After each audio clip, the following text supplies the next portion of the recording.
What's going on, guys? Arekkz here. Welcome back to another video for Monster Hunter Rise, and in this one I want to talk about the endemic life in the demo. If you guys have seen any of the Monster Hunter Rise coverage up until this point, you'll know that there's a big focus in Rise on the endemic life. They want you to kind of go around the map, explore, and collect them, because it's not just like in World where you would collect them and put them in your house. In Rise, they actually go into your item wheel and you can use them for some pretty cool effects. There are some fun traps, there's even some debuffs or some kind of elemental blights you can apply to the monsters this time, which are incredibly exciting. So in this video, I want to quickly go over, loosely speaking, where you can find these and what they do, for those of you guys that are wondering. If you do enjoy this, then a like would be super appreciated. Of course, be sure to keep it locked because we've got plenty of Rise stuff coming your way, and you don't want to miss it.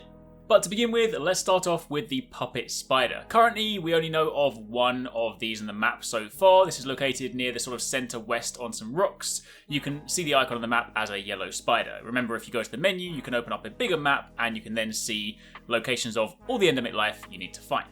This little spider actually allows you to instantly get a mount, a wyvern riding mount, by placing it near a monster. The spider shoots at it, kind of wraps the webs around it, and you're then able to start a mount for free. Now, from our testing, it is worth noting, if you have, say, done a wyvern riding mount yourself organically, just by using silkbite attacks, if you then use the spider afterwards, at least in multiplayer hunting, it doesn't seem to proc another mount straight after. There's probably a big threshold for this, so you can't spam it too much, and that might also be why there's only one on the map. But if you want to kind of go in and very quickly get a wyvern riding mount, then using the spider is pretty handy.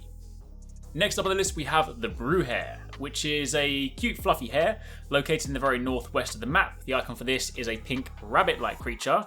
Once you pick this up, you will not have to manually use it. Instead, it will buff certain items you use and increase their power.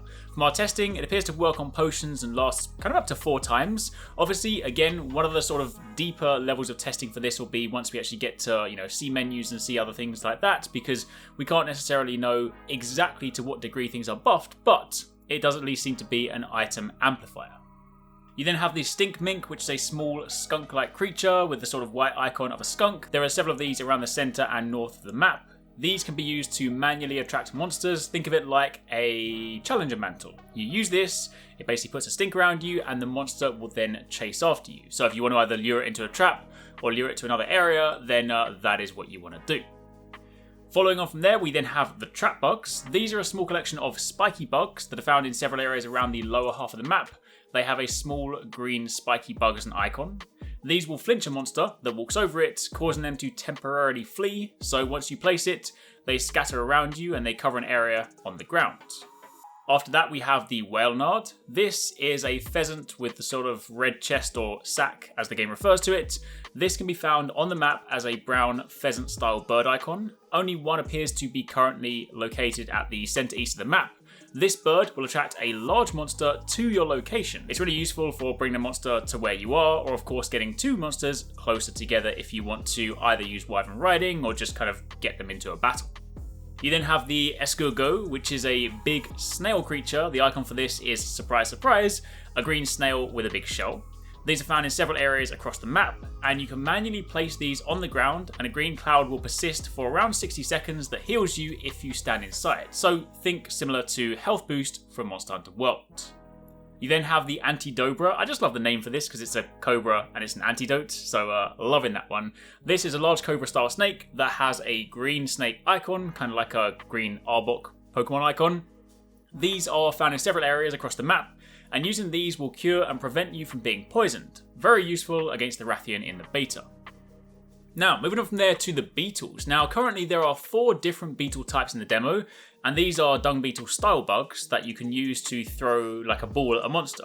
They all function similarly, they hit for a small amount of damage, but they also apply different status effects to the monster. And we will be going into much greater detail on these in an upcoming video where we kind of explore more of the sort of monster blight system, but for the time being, quick top level summary for you guys.